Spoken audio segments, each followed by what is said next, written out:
Well, I'm here to tell you I understand.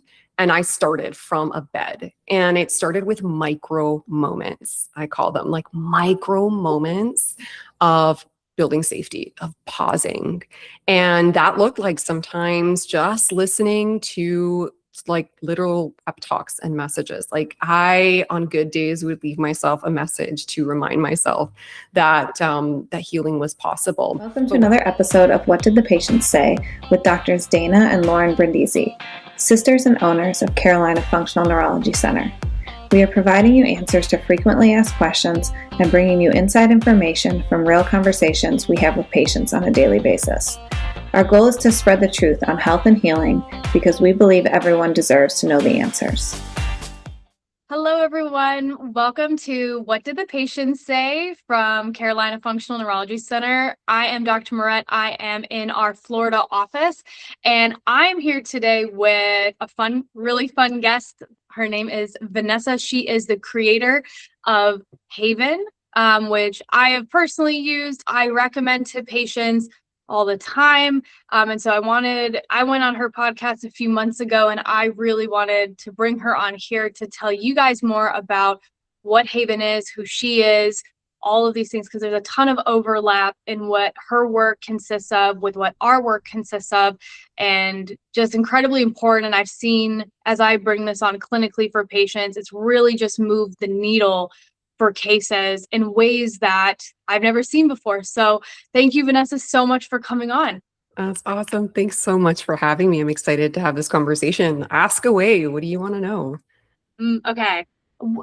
Maybe what brought Haven to be? Like, what maybe your journey? Because I know you have an excellent journey that you're really transparent about, which I think a lot of people love and resonate, to realize that the person on the other side of the screen or the person that they're sitting down with is a human. It's not just it's a real human. So I'd love to know that journey, and then what kind of led you to create Haven. Yeah, sure. So I have my own personal journey with debilitating chronic illness. I had 50 different diagnoses, top of my head, POTS, chronic fatigue syndrome, the clinical dysautonomia, chronic migraine, chronic pain, small fiber neuropathy, post-concussion syndrome, Meniere's disease, PPPD, like just literally anything you can think of, I pretty much had it. And it was hell on earth. I struggled for many years, got to the point where I was literally bedbound, debilitated in the hospital. Organs were pretty much failing at that point. Couldn't sit up without losing consciousness. I was like as bad as it gets. And that's where I started Googling and really found other people who had healed from many of the same diagnoses that I had. And they all used something called brain retraining and the science of neuroplasticity. So that really piqued my interest, but I thought it was all snake oil and fake. So I didn't buy into it and, continued to really, really suffer. And honestly, I always say it's a God thing that I ended up, one day just at the complete end of my hope rope. My parents brought me to a church, and I wasn't faithful at all then. I had no relationship with God. And the local priest, they did a prayer over me. And at this point, I had given up. I was suicidal. Like I was done. And something happened that day where I always describe it as like a pinhole of light just came through. And that was enough. It was my hope rope. I grabbed on. And literally that same week, after having a conversation with God, I'm like, okay, clearly I'm still alive here when I probably shouldn't be, but I am. So if you want me to live, show me how to heal. And up on my Facebook page pops up this program, this brain retraining program. And so I said, okay, I'll try it. And I did. I started there. I started to rewire my brain. I discovered that at the core of my chronic illness was really chronic survival, many years of chronic stress, trauma, loss, things that I had never dealt with, emotional suppression, pushing too hard, always just being in that intensity my entire life really depleted everything, right? It caused this dysregulation in my nervous system and dis-ease in my body. And so that began my journey of rewiring my brain and coming out of chronic survival and into safety. And as my body felt safe, I was able to repair, right? I was able to come into this place where the energy that was used for survival could now be used for healing. And I've been ever since really supporting people and working one-on-one with thousands in this community. It's been 6 years of one-to-one coaching, and I've seen people recover from the unrecoverable things that, doctors say, you'll have this for the rest of your life and all that. So that's kind of like the Coles Notes version of really my personal journey. So I get it. Like, I've walked the walk, and I have picked up all the things that have helped me, but also helped my clients. Like, I've learned from every single client I've worked with, and I'm sure you have too. And it really helped me kind of put something together and create Rewire, which is my foundational program that helps you, really walks you through the foundations of understanding chronic survival and chronic illness, and teaches you how to build safety with sensations, with emotions, with thoughts, and rewire your brain so that your body can come into this state of safety and heal. And of course, that is in my membership Haven. And, Haven really is a reflection of my own experience. It's what I needed, as I was healing. And it's really comes from all of the experience I've had guiding others. And so that's, I guess, the long answer. No, yeah. When you were bedbound, and because, we talk to a lot of patients who are bedbound as well, and they're doing everything they can to get in to one of our clinics. And that's oftentimes when I bring on Haven or things like that. And what was some of the things that, like, small examples that, like, you could do within, I'm sure your bandwidth was like, yeah, so small, with that little bit of light. What were some of those, like, super, super basic, I could at least do this, even yes. in the midst of that? So I hear that all the time is, well, I have zero capacity. I can't do anything, right? Yeah. So, maybe you may give your clients a list of things to do and they say, but I can't because you don't understand. Well, I'm here to tell you I understand. And I started from a bed, and it started with micro moments. I call them like micro moments of building safety, of pausing. And that looked like sometimes just listening to like literal pep talks and messages. Like, I, on good days, would leave myself a message to remind myself that that healing was possible. But what I created in my membership is literally a whole library of these SOSs. So I find that my clients will. Well, it's adapted. It's improved over 6. There's more things in 6 years. Yeah. So these little micro messages, micro reminders. It was getting glimpses, like visualization was really big for me. So these little glimpses of the future, of what things might be or could be, or even recalling a past memory. Really simple things, even like coloring. Like, I remember having these coloring books in my bed, and it was something that I was able to kind of unblend from like that full-on survival and focus on something else. So this is kind of what I talk about in my membership, about living as you heal and healing as you live. And you can start doing that from a bed. And it was little tiny somatic practices where I would just notice a point of contact between the back of my body and the bed. Just notice how it feels to be supported, held, right? Not positive. It's kind of a positive look on, we're bedbound, we're laying down. Yep. This is in defeat. It actually feels good. The bed's able to support us, our bodies. Like, kind of like I don't want to say reframing, but maybe like little pockets of positivity there in the situation you're in, kind of thing. Okay. Yeah. And of course, grieving too. Yes. Like allowing the emotion and grieving the experience and this acceptance. But for me, acceptance isn't maybe what you think it is. For me, it was accepting that this is where I'm at right now and it sucks and I don't have to like it, but I don't need to run away from it either. I can accept my reality while holding hope for what can be. And obviously prayer, like talking to God, was a lifeline as well, right? So little things that we can do, and we can start wherever we are at. And it's even for me from the bed, I had like little resistance bands as I started to gain like a little bit of capacity. And I would like put them on my thighs and slowly start to move my legs again because I had zero capacity. I was so deconditioned. And so I tell everybody I started on my back, like with in my bed, and you can too. Yeah. That's actually really cool. Yeah. So little things. And when, and so you're putting it as grief isn't negative. No, it's It's not. not a Grieving negative is healing. Grieving is healing. And actually, a very large portion of my membership is related to grief and emotions and the deeper inner work. And I will say, I mean, I have so many testimonials of people saying, oh my God, I didn't realize what was under this was all grief.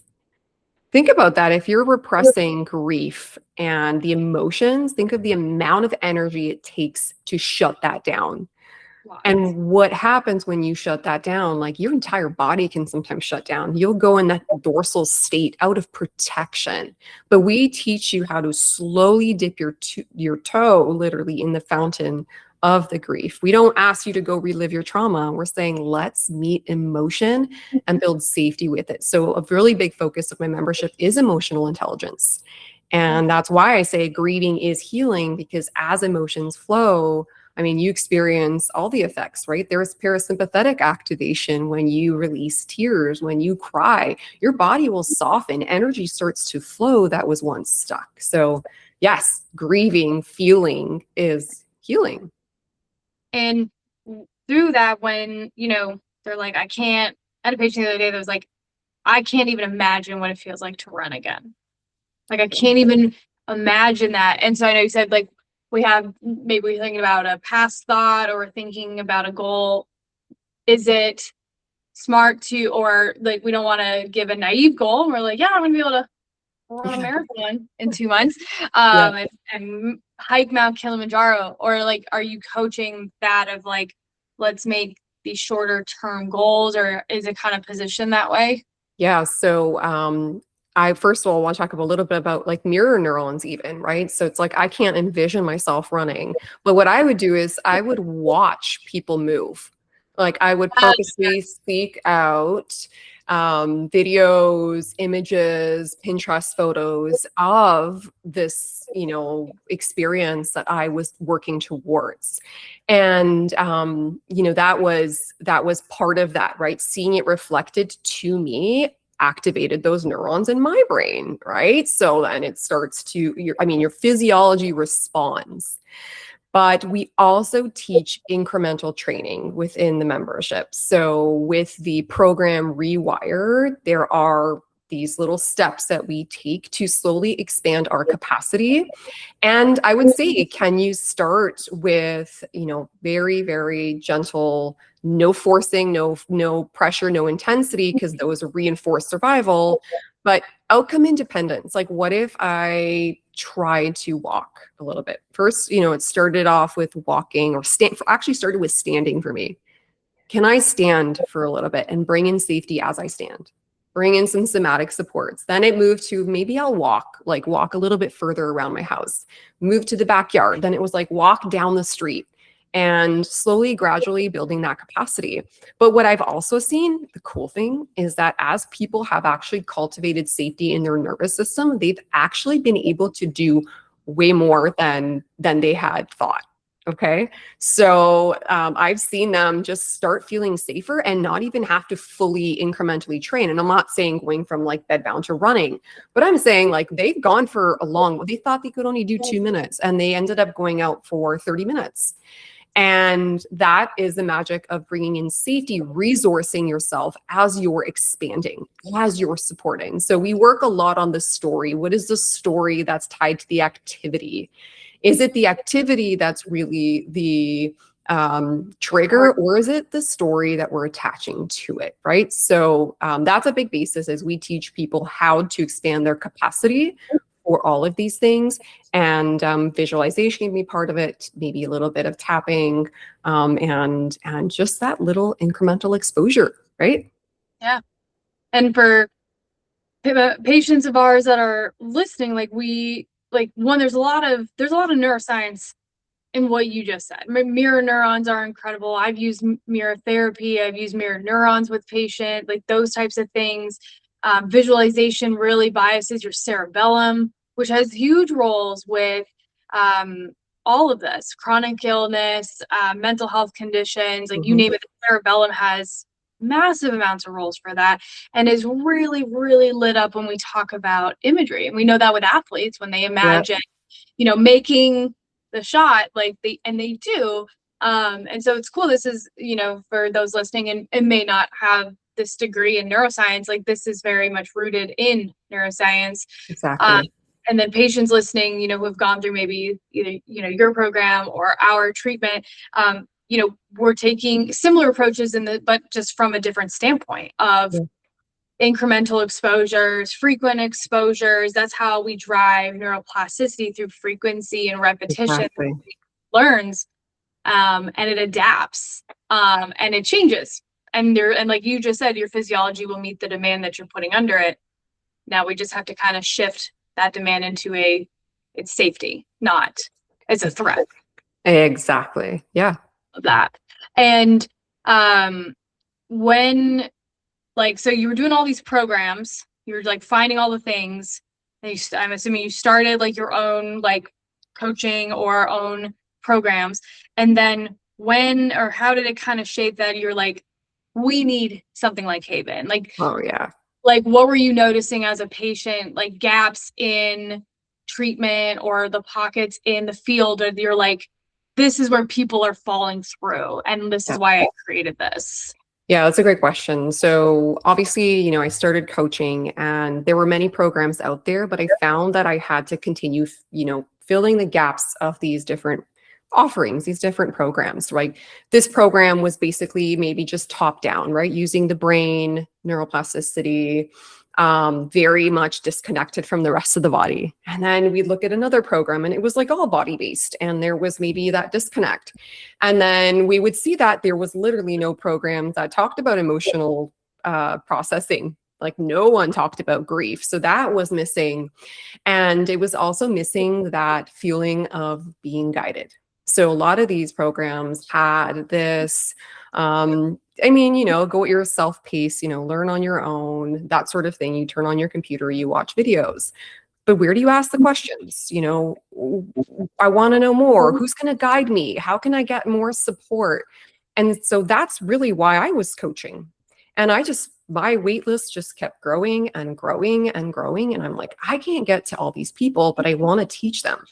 Like, I want this information to get to them. So that's where I really started Haven. And I created it to have the feel of having a coach in your pocket. So that was kind of my goal, is I want to create a healing haven where everything you need is in one space. We also know, healing, the approach is so unique to each of us. Like, our healing journey is as unique as our fingerprint. And there's no, let's say, prescription, right? It's hey, we're going to meet you where you're at. These are the foundation pillars. We're all going to weave it in a way that aligns with our values, right? With our beliefs, with ourselves. And that's why I created Haven. Like, we have started with a very vast library of things, including like SOS messages, EFT tapping, guided visualizations, meditations, somatic practices. We brought in the grief and the emotions, and it became, some of my clients call it their like treasure chest, where it's like the pressure is taken off. You go in and you access resources in real time. And this is the magic of it, is I found so many people were healing stuck in their room. Like they would stay home all day. I've got to do this practice. I've got to do this work. And they were almost prioritizing the healing over living. And I said, but Like they creating stress to heal. You're yes, still creating more stress to the things that are trying to exactly. release stress. Yes. So you're Yeah. approaching healing in the same way that got you sick Yes. from survival mentality. Yeah. And so this was something that I'm like, okay, how can I teach people that we can live as we heal and heal as we live? And so Haven is something that's supposed to accompany living, and it teaches you how to incorporate. I use life as medicine. So many of the practices are accessible in life in real time. And that's what I teach you. And of course, you have your time to do your meditation. You want that quiet time for yourself. But I feel like Haven came in to bring everything together in a way that's digestible. I think so many of the other programs played on perfectionism, achieving, like we said, the survival mentality. And Haven says, hey, let this be enough. And I kid you not, I've seen healing happen just from taking the pressure off of people where they're saying, hey, you don't have to do it perfectly. You can, practice outcome independence, indifference. You're okay to be here right now. And you start to see this permission to finally settle in. And so I feel like that's really what Haven does. It fills the gaps. It brings everything together in one space, but it also has all of the support. Like you can ask me questions in the community. We have a team of mentors. Yeah, you have coaches, and you also have like virtual or meetings, right? Yeah, we have multiple meetings a week, and things are just expanding with classes now. We have workshops. We have guest speakers as well, and it really is this haven. And part of safety or access to safety comes from access to human beings and connecting. And I think with the progress of AI, maybe a lot of us are getting more disconnected from human connection, right? We're like, you know what? I'm not going to ask my friend. I'm going to ask ChatGPT. I'm just going to figure it out by myself. And so we're becoming very independent, but almost to a fault in some ways, because we're pulling ourselves further and further from that connection. And safety can come from community, from co-regulation. So that's why we have community as one of the top and priorities in Haven, where there's someone to talk to 24/7. Like you are not alone. No one is created to heal alone.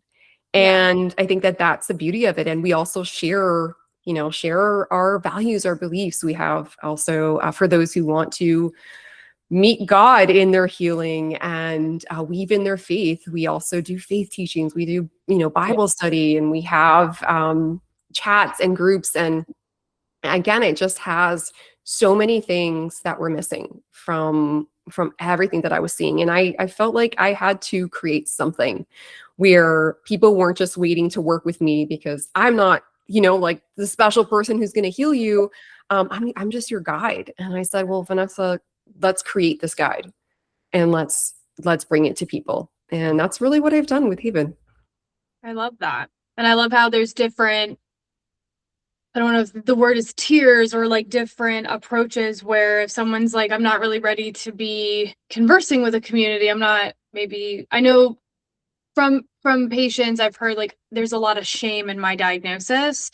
So I'm not really ready for other people to know. And so they can do things that are like you said, the library, the treasure chest of things where it's just them privately until maybe we're feeling a little bit more established and more confident or more at ease or dealing with that grief and shame.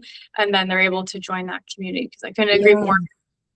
When we see patients here who have the best community, we do see that improvement. Like we do see that even in clinical practice, and just to have that community. And also, I wonder if you guys provide the community. I'm assuming you also provide help when the community is not positive. Like sometimes family members are putting pressure on them to get better. That's something that we also see in the chronic illness space is like, I feel like this immense pressure to tell people like they can't see that I'm not feeling well, not like stuff like that. I'm sure. Yeah, well, we address that specifically. Actually, we even have we've done workshops for family members where we teach them. We're like, hey, we want, sometimes family needs to hear it from someone else.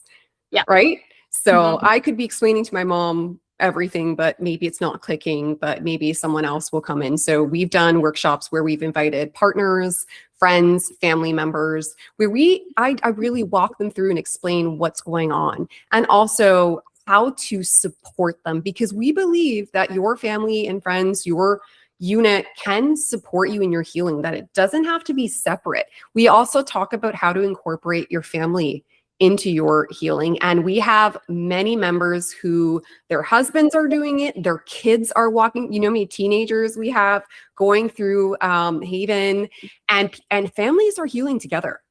It's incredible to witness that and to see that, like, my 8-year-old son loves these visuals. My daughter's doing tapping, my son's doing the somatic work. My kids are feeling grief for the first time. And that's what I've done. I've taught my kids everything. And I think that that's the greatest gift you could give to your kids. First of all, is regulating yourself, right? And building safety within yourself. But also an extension of that is teaching them these resources, because they're life-changing. That's all. I didn't even know that. That's so cool. Yeah. Oh my God. Okay. So so someone who's like, I don't even know what a nervous system is. Yep. Yeah. I don't even know what the brain is. How would you describe Haven, what you do? Yeah. And I know most people have heard of what maybe a nervous system is, but let's just like say we have no idea what it is.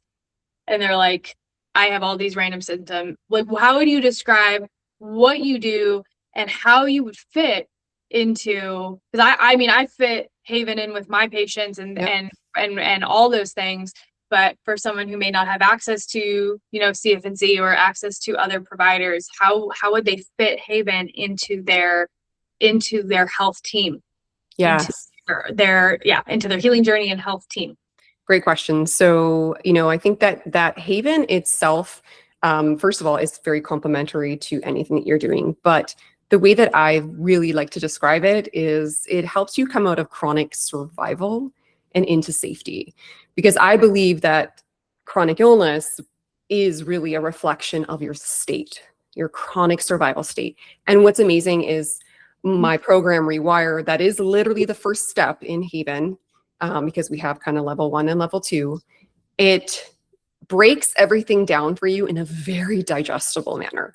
Like I have like relatives in their 60s and 70s walking through it who don't have full chronic symptoms. They're just very overwhelmed all the time, and they're understanding it fully. So what I've done is really break it down, but I help you walk you really out of chronic survival and into safety. And I do this by helping you cultivate safety with your experience, whether you're in chronic stress, whether you're going through intense grief, whether you have trauma, or you're dealing with debilitating chronic symptoms. I help you uncouple fear from your experience. And what happens is healing is a byproduct of the safety that is built. And so Haven helps you really feel safe, and there's many pathways to safety, because safety is the foundation for healing to happen. And again, I see it complementing and kind of filling the gaps from other modalities. And I am not a black and white person that say you just do this or do that, because we know that holistic approaches are important, right? It's not a all or nothing or black and white. But what's really cool is that Haven comes in and it doesn't replace, like, it's not replacing your physician or your practitioner or whatever, but it's filling the gap between appointments, right? It's giving you the ability to apply all of this knowledge and resources. It's keeping you accountable. Think about it like if you go and see a therapist and you're seeing them maybe once bi-weekly or maybe once a month. okay, you have a great session, you have a light bulb moment, you feel safe from that co-regulation experience. Well, what about the 99% of the time that's outside of that session? That's where Haven comes in. And then also too, from, a physician, maybe let's say someone working with you guys, obviously, you're going in, you're doing these, you're learning, you're being supported in those sessions. And yeah, maybe you have exercises to apply outside of those sessions, but how are you building safety? A felt sense of safety within yourself. How are you supporting yourself? Because we all want to learn how to support ourselves and really have a felt sense and an accessibility to that sense of safety within ourselves. So it does complement, it works so well. And the cool thing is, what I've seen is that as people are building capacity, regulating their nervous system, building safety, they actually respond better to other treatments, right? Like their system now has the capacity for this protocol or this practice, this exercise or whatever it might be. So we see that they complement each other. And I think that that's really what we're needing, is this holistic approach. Yeah, I would say from the clients and patients we've shared, that is something that I talk to them all the time about, is like, as soon as you leave our office, your brain is always changing at all times. Like yours is changing right now talking to me, mine's changing right now talking to you. So, we do our sessions, your brain is learning what, we're trying to teach it. But the moment you walk out my door, your brain's going to default to what it knows best, right? Until it builds enough neuroplasticity to mount, to correct that. And if it's in this default of survival, or this default of stress, or this default of being dizzy, reasons for dizziness and things like that, it's going to default there. And so that's why we bring on exercises as soon as we can, but also the emotional components, or the also creating survival, like you just said, or safety, sorry, outside of that, to continue to create all this neuroplasticity outside of, therapy, Exactly. treatment, things like that. So that's awesome. Yeah. When someone says, when you say you're stuck in survival mode, what does that look like? Oh. And let's talk about, we have our patients that they know they are, but maybe for the people who, and I see this a lot, they're like, I'm not stressed. And you're like, oh, Yeah. like, I can see you're stressed, but to them, they don't feel this way, or, things like that. Like, what does that look like? Or what are some signs, some symptoms, things like that, someone's like, oh, I didn't even realize that was my system saying that. Yeah. So, there's obviously, aside from the fact that your body might be talking to you, right? So Yes. that's number one. If your body is talking to you and you've got the, chronic symptoms, chronic pain, vestibular stuff, things. Yeah. Yeah. Your physiology, right? Let's just say like your body is literally expressing the state that you're in, right? When you're in a state of survival, your body typically talks, but so do your thoughts. So I always say, paying attention to your thought process, not judging your thoughts, but witnessing what is the thought, right? What's the story here? So stories are powerful. So typically when someone is in survival, their stories are like, I have to do this or else, or this needs to be done now. Or it may be senses of urgency, right? Pressure, intensity, high stakes, like that's the energy. And we can also see the flip side, because survival is a spectrum. So you might be really shut down in that dorsal state, and you might experience thoughts of like hopelessness, despair, right? Just wanting to give up. The world is like, it's not worth it. I'm a burden. I'm all of that. So we have these thoughts, right? So I think the first, for me, indication obviously is, what are your thoughts here? Also, too, capacity wise, are you easily overwhelmed? Like the simplest task feels like a monster, like a mountain, and you're like, I can't do this. It feels like too much. You are having like really quick, big reactions, emotional reactions to things that, would typically, in a regulated person, not really be a big deal, right? You drop something on the floor in the kitchen and it makes a mess, and you're like, you're like freaking out, or you're like, oh man, that sucks, and I got to clean this up. So little capacity, you're snapping at your kids. That was like always snapping at my kids. Like I couldn't handle like even noise, a lot of noise and stimulation felt too much for me. And so all of these were really signals and messages from my nervous system saying too much for too long. We've had too much. And again, survival can show up also as distraction. You're scrolling on your phone. Oh, Boom, just scrolling. Why? Because you want to avoid what's there. If you pause, if you sit and you try and stay in the moment and there's resistance there, you're probably in survival, because that resistance there is protective. It's saying, no, if we stop, something bad's going to happen. Or if we slow down and we sit with this, it's not going to feel good. So typically I see that there is a lot of emotion that's not being processed there. Or there's people that are running away from experiences, their bodies, like sensations, like, oh, I don't want to feel whatever it might be, this or that. So I'm just going to keep myself busy all day long. And I'm going to push through this meeting and push through that and, do all the things. So this is a snapshot of what survival might look like to you. And again, it's on a spectrum, but that's a pretty good, glimpse. that's awesome. I'm smiling because I'm having I'm having moments come back to me here where I was a kid and my parents were like, it's okay to be bored.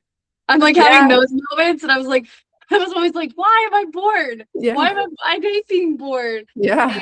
And you know what? I don't hear that from kids anymore. Like, oh, I'm bored. It's like, no, because we're always constantly stimulated. That's a good point. Like, we're scrolling, we're constantly stimulated. Like, no one's bored anymore. No. So that's why I was like smiling so as you were talking. I was like, wow, like, yeah, that's a great to say that.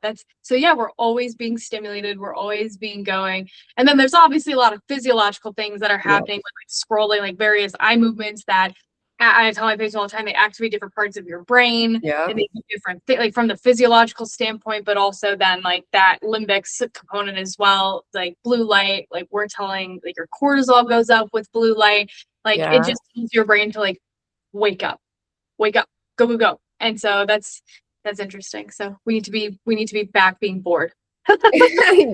Or even just literally lift your head up and orient to your surroundings. Like what's one of the simplest things I tell my clients, like pause, just pause. You find yourself in survival, pause and ask yourself what else is there. Like even though, again, micro moments, right? I like that. That's awesome.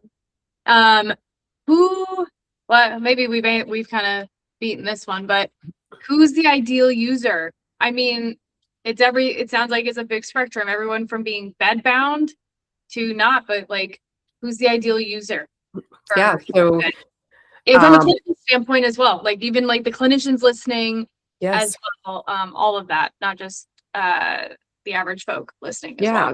So obviously the majority of people who come to or who are in the membership currently are healing from chronic illness, right? So they have a typical dysautonomia, autoimmune issues, POTS, chronic fatigue, chronic pain, vestibular stuff, anxiety, depression, OCD, digestive issues. So like kind of all of that, that lumps in together. And, we teach them how to rewire their brain. So we bring in that neuroplasticity, that neuroscience. We do have the science within the education. We do walk them through a step-by-step guided program, but we also support. It's also for those who are either struggling to feel their emotions, like they're completely numb and kind of repressed. Those who have trauma, traumatic loss, grief, and you would probably have a conversation, especially in the line of work that you do. I think you guys have a pretty good understanding as to the baggage, the stuff that people are coming to the table with. So we do support people, and we're not saying that we work specifically on the trauma. Well, in one-to-ones we have trauma-informed therapists, but we support the emotion, the processing of emotion, the processing of grief specifically. It's also for those who are really feeling disconnected from God and struggle to even believe that he exists or that he is good. And so we have a lot of people coming to the table with religious trauma, and they're kind of getting, curious about a journey of faith and what that might look like. And we have in our level 2, we have the deeper inner work. So this is where we have a lot of parts, internal family systems, guided practices. We also have obviously the grief emotions and accessing true self. So this is that kind of cultivating trust with our parts, inner child work, that deeper healing level. And finally, people who are just completely overwhelmed. Life is just stressful. I feel like this is the people, and we have a few of them in our membership, who aren't at the point where their body is screaming at them, but they're saying, I am overwhelmed. I'm having moments of like anxiety, panic. I'm not sleeping. And I don't have the capacity for life. Like, I don't want to go out with my friends anymore, like whatever it might be. So we have some people in our membership who don't have chronic illness, and they're using or things like that. Yeah, and they're using again, they're walking through the Rewire program and applying it to their lives. So ideal client. Yeah, I mean, it's kind of all of those things. All those people. Yeah. I love that. What's next for Haven? What are some exciting things that is going on? If you can tell us behind the scenes, what are some exciting things that are happening and doing and all that good stuff? Yeah, so we're growing our coaching team. So our one-to-one coaches, obviously myself and mentors, offer one-to-one availability and coaching. We're also in the communities constantly answering questions, and we all teach classes. So our team is expanding. There's just, How many coaches do you have? Right now we have 4. And Wow. we're bringing on at least 2 more very, very soon, which is really cool to see. And what's cool is every single one of them I have worked with personally and witnessed their expansion, and they've all healed, with Haven, with the resources. So it's really cool. And of course, they're all trained, they're all certified. I mean, we have people who have been counselors for years before this. We have body work practitioners, we have social work, like we have people who are coming to the table with experience educationally, but also their own personal experience. So it's really cool. And we all have more guest experts coming. We've just migrated to a new platform called School, which is so cool to see. The community is just really, really lighting up, and we're actually planning to, as kind of we expand, for the potential of in-person meetings. So that's something I'm really, really excited for, and hoping to bring, more of that. Oh, it'd be amazing to just host, a 1-week intensive, and to be able to teach this in person as well. And and so lots to come.